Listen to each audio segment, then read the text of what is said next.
क्या आपने कभी ये सोचा है, एक इंसान जिसका बचपन एक टूटे हुए फैमिली में गुजरा है, हेल्थ प्रॉब्लम्स के साथ पैदा हुआ है, डॉक्टर्स ये तक बोल देते थे कि ये इंसान अब बच नहीं पाएगा, कॉलेज ड्रॉप आउट था और जिसके पास पैसे भी नहीं था, वही इंसान एक दुनिया की सबसे पावरफुल कंपनीज में से एक खड़ी कर देता है।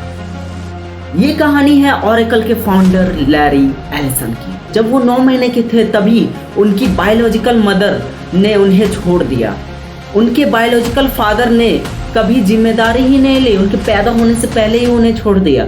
लैरी को वर्किंग क्लास फैमिली में अडॉप्ट किया गया। चाइल्डहुड में अस्थमा और निमोनिया जैसे हेल्थ इश्यूज के साथ जूझते हुए उन्होंने अपना बचपन बिताया। डॉक्टर्स ने कहा था शायद ये जिंदा भी ना रह पाए। ये एक एबनॉर्मल शुरुआत ही उनकी लाइफ का पहला सबक था। Survival is the first success. अगर उनकी जगह कोई दूसरा इंसान रहता तो अभी तक अपने घुटने टेक के ये सारी चीजें छोड़ चुका होता, बट उनका लाइन ये था, ये एबनॉर्मल शुरुआत ही उनकी लाइफ का पहला सबक थी। Survival is the first success. Larry ने पहले यूनिवर्सिटी ऑफ इलिनॉइस ज्वाइन किया, पर एडॉप्टिव मदर की डेथ के कारण उन्होंने वो यूनिवर्सिटी भी छोड़ दिया। फिर यूनिवर्सिटी ऑफ शिकागो ज्वाइन की, पर यहाँ भी ड्रॉप आउट। इस स्टेज पे बिल्कुल ही उनका फ्यूचर अनसर्टेन था, बिकॉज कोई डिग्री नहीं थी उनके पास। बट इस स्टेज पे उनका लाइन और माइंडसेट ये था, when you innovate you have got to be prepared for people telling you that you are nuts. Oracle के पहले भी उन्होंने बहुत सारी स्ट्रगल्स फेस किया है। ये कुछ मेन स्ट्रगल्स है, जैसे कि लैरी ने अपने 20s में छोटी मोटी प्रोग्रामिंग जॉब्स की, बट हर जगह से उन्हें निकाल दिया जाता था या रिजेक्ट कर दिया जाता था। यूजुअली इनका माइंडसेट बहुत फोकस्ड रहता था और ये वो करते थे जिस चीज़ से ये कुछ नया सीख पाते थे और कुछ इनोवेट कर पाते थे। इसीलिए उनको जॉब्स एंड छोटी मोटी कामों से निकाल दिया जाता था। कई जगह पे ये फेल हुआ, फायर्ड भी कर दिया गया, लेकिन एक चीज़ क्लियर थी, उन्हें कंप्यूटर और डेटाबेस का ऑब्सेशन था। ये ऑब्सेशन बन गया उनका फ्यूचर का एम्पायर सेट। ओरेकल की शुरुआत कैसे हुई अब जानते हैं हम लोग। 1977 में सिर्फ $2000 के इन्वेस्टमेंट से एक छोटी कंपनी बनाई, सॉफ्टवेयर डेवलपमेंट लैब्स करके, SDL। उस वक्त डेटाबेस एक बोरिंग और कॉम्प्लेक्स फील्ड थी। उस जमाने में डेटाबेस एक बोरिंग और कॉम्प्लेक्स फील्ड थी, कोई इंटरेस्ट नहीं लेता था, लेकिन लैरी ने गवर्नमेंट कॉन्ट्रैक्ट्स के थ्रू सरवाइव किया। फिर बनाई ओरेकल डेटाबेस, जो दुनिया की सबसे पावरफुल डेटाबेस टेक्नोलॉजी आज की इस दुनिया में है। अब उनका माइंडसेट ये था, great achievers are driven not so much by the pursuit of success but by the fear of failures।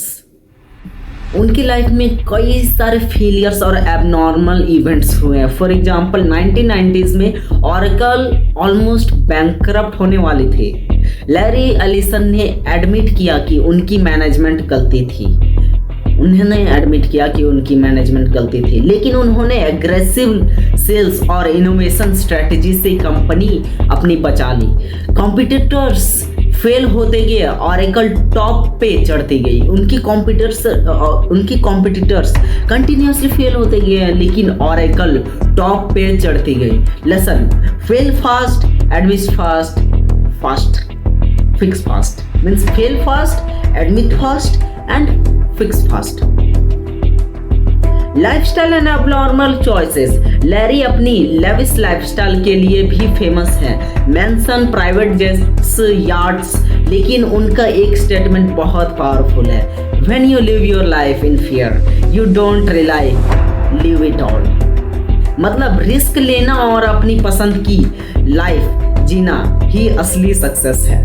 आज लैरी एलिसन दुनिया के रिचेस्ट लोगों में से एक है, इवन दो आज के इस दिन में जो वीडियो शूट हो रहा है उनका नेटवर्थ ऑलमोस्ट $95 बिलियन एक दिन में इंक्रीज हो गया। This is an history creation. एक दिन में ऑलमोस्ट $100 बिलियन उनका नेटवर्थ बढ़ गया। अभी दुनिया के सेकंड रिचेस्ट इंसान है और माना यह जा रहा है कि वो कुछ ही समय पे वर्ल्ड के रिचेस्ट पर्सन बन जाएंगे, बिकॉज उनका डेटाबेस एआई के लिए जो इनोवेशन हो रही एआई मैनेजमेंट के लिए वो डेटाबेस सेटअप कर रहे हैं, उसी के लिए उनके शेयर्स, कंपनी के शेयर्स बहुत ज़्यादा इंक्रीज कर रहे हैं।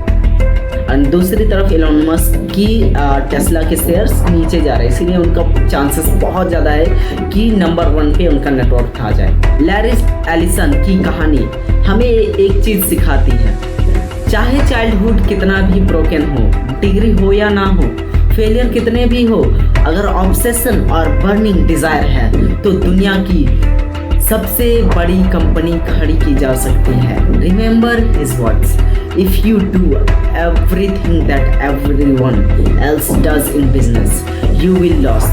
The only way to be ahead is to be different.